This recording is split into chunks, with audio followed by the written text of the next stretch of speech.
Exodia podría llegar a ser un deck meta. Hola a todos, soy Killer y hoy hablaremos del tema de Exodia, el soporte reciente que ha salido para él y básicamente cómo puede cambiar este monstruo para poder ser por lo menos útil y no solamente un deck meme o un gimmick.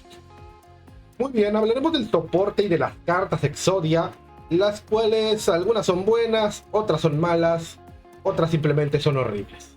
¿Para qué negar?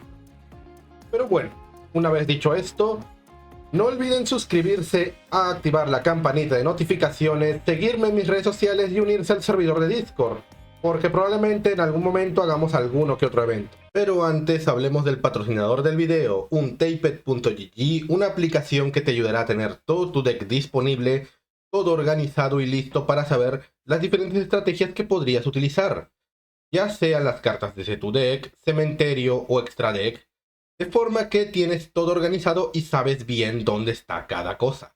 Además de eso, te ayuda a crear decks desde cero gracias al porcentaje de win rates que se registra en la página del juego y puedes copiar completamente el número de cartas y la cantidad que tienes. Además, en la página podrás ver tus estadísticas entre win rate, los decks que tienes y decks que podrías armar copiándolos inmediatamente. Además, van a tener mi código aquí abajo en la descripción para que descarguen Untaped.gg. ¡Disfrútenlo! Y ahora sí, una vez dicho esto, vamos a ver a Exodia y comencemos.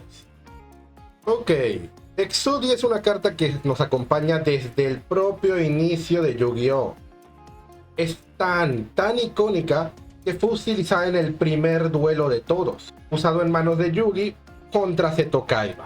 Y básicamente Exodia mostró mucho poder ahí, mostró el poder de ganar el duelo, algo que a mucha gente le gustó, ¿para qué negar?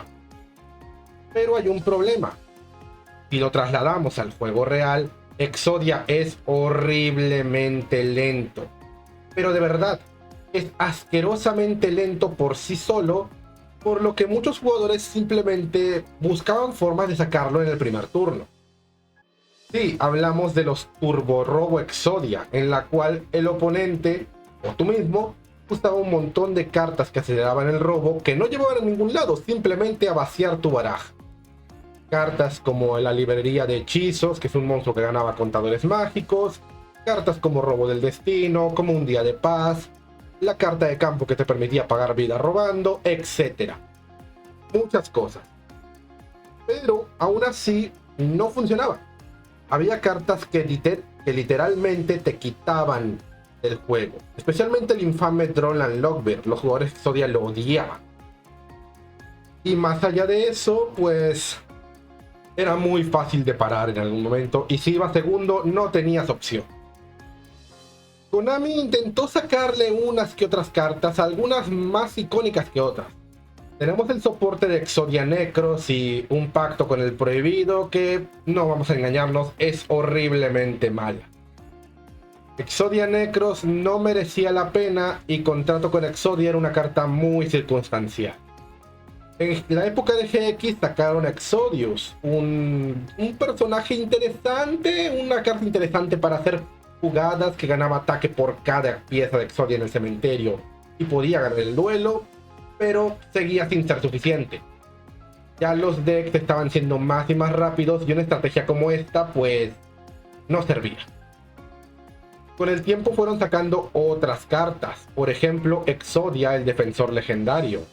Una carta que sinceramente pasa sin pena ni gloria, nunca se utilizó y nunca se utilizará. Y luego el legendario Exodia encarnado, una carta que ya tenía más juego, pero que lamentablemente tampoco podía hacer mucho. Seguía con el mismo problema de siempre, era demasiado lenta. Incluso sacaron cartas como Obliterate, la cual te permitía hacer compulsory, mandando una pieza Exodia de tu deck al cementerio, y tú podías buscar formas de devolverlas a la mano. Pero de nuevo, y volvemos al mismo problema de siempre, es muy lenta y simplemente no pueden darse el lujo de darle cartas de aceleración a Exodia porque podría romperse fácilmente. O al menos eso pensábamos hasta que salieron los milenarios y otras cartas de soporte para Exodia. Sí, porque este deck ayuda muchísimo a la estrategia de Exodia, pero lo suficientemente lejos para tener su propia jugabilidad, haciendo que las piezas del prohibido sean algo más situacional y no el foco principal. Los Millennium tienen sus propias cartas de aceleración, lo cual les permite traer a su boss monster. Sin embargo, además de todo, tienen la capacidad de poder utilizar a Exodia tranquilamente si el duelo se alarga, aprovechando esa mecánica de ganar el duelo para cuando ya no te quedan recursos. Tenemos cartas que buscan como el Golem, el Cavernícola o el Escudo, los cuales se aprovechan para buscar la Cruz Milenaria o la carta de campo. Luego monstruos como el Millennium Fiend Reflection, el cual pues está muy bien, porque a pesar de que parezca situacional, esta estrategia depende de los puntos de vida del usuario, y un método fiable de ir ganándolos sin duda ayuda.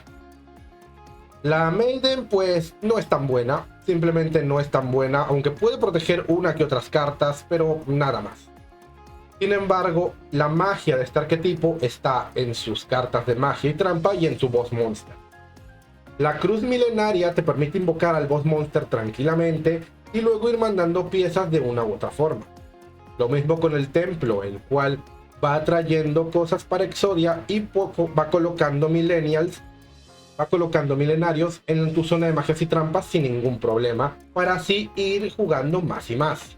Exodo Blaze le da muchísimo poder al boss monster y lo ayuda a poder pasar a través de campos con monstruos en posición de defensa, y Raging Hellfire simplemente es un limpiador de campo muy viable y que ayuda muchísimo en una de las debilidades de Exodia. Si llegaban a removerte una de las piezas, estabas muerto, pero con esta carta puedes reciclarlas, ya sea removidas o del cementerio. Eso ya ayuda, lo ayuda muchísimo, lo admito, sí, pero hay un problema más. Un problema que lamentablemente Konami no parece que pueda resolver. Y es que a pesar de tener algunas estrategias de aceleración, simplemente los decks actuales son más rápidos. Por lo que, incluso si tú vas primero, pareciera que no dejas nada para que el oponente pueda hacer. Pareciera que no dejas nada para protegerte del oponente. Excepto... ¡Oh! ¿Qué es eso? The Phantom Exodia Incarnate. Una carta extremadamente poderosa. Un boss monster en toda regla. Es una carta que pide las 5 piezas, pero que puede invocarse con la Cruz Milenaria, y la cual gana ataque dependiendo de tu vida actual. Ahí entra la importancia del Fiend Reflection. Además de que es un negador, no es destruido por efectos, y básicamente vas trayendo piezas de Exodia o seteando cartas mágicas o de trampa que lo mencionen. Gracias a Exodia Incarnate puedes traer el limpiador de campo, puedes tener varias formas tanto de negar como de interrumpir al oponente, o incluso traer Obliterate para hacerle compulsory. No es la mejor estrategia de todas, sí, pero sin duda ya se defiende. Con la cantidad de jugadas que pueden hacer los millenarios, tranquilamente es un deck que puede avanzar desde ser un rogue o un fan a ser un tier 3 o hasta tier 2 más que viable. Exodia es capaz de enfrentarse a decks meta como Fire King o Snake Eye sin ningún problema, que sí puede llegar a briquear, pero gracias a la invocación que tienen sus monstruos de nivel alto, esto no les afecta de forma tan negativa. Simplemente Exodia parece que por fin ha encontrado su camino. El camino de simplemente no usar las piezas para todo como estrategia principal, sino dejarlas de lado para un último recurso desesperado, como lo fue en el primer duelo que hubo en todo el juego. De esta forma, con The Phantom Exodia puedes ir trayendo más y más piezas, más y más cartas, teniendo para turno 3, si lo hiciste bien, un campo más que decente. Tienes la negación del propio Phantom, puedes tener Raging Hellfire y Obliterate para controlar el campo, y luego ir trayendo otros monstruos. Porque a ver, sí, puede que no lo parezca, pero el Gran Golem y Sengen Jin son cartas con un ataque más que decente para apoyar a su boss monster, además del efecto defensivo del escudo milenario. Y a pesar de que The Phantom Exodia puede llegar a hacerte perder el duelo al tener que pagar 1000 puntos por turno, Millennium Fiend Reflection ayuda muchísimo a mantener la vida alta. Por lo que sí, si bien puede briquear, puede tener mucho uso. Quién sabe si Konami va sacando más soporte para los milenarios y de esa forma Exodia va trayendo más y más formas. De hecho, una forma en que de legendaria Exodia Incarnate, Exodia el defensor legendario o Exodius puedan destacar serían con cartas de ese estilo para usarlos en el main deck. Y a ver, si bien estas cartas no son la gran cosa por sí solas, formas de invocarlas fáciles, pues puede dar miedo, chicos, puede dar miedo. Así que bueno, una vez dicho esto, espero que les haya gustado el video. Esto va terminando. Pásenla bonito, pásenla genial. Yo me despido, únanse a mis redes sociales y únanse a miembros del canal. Pasen un buen día y adiós.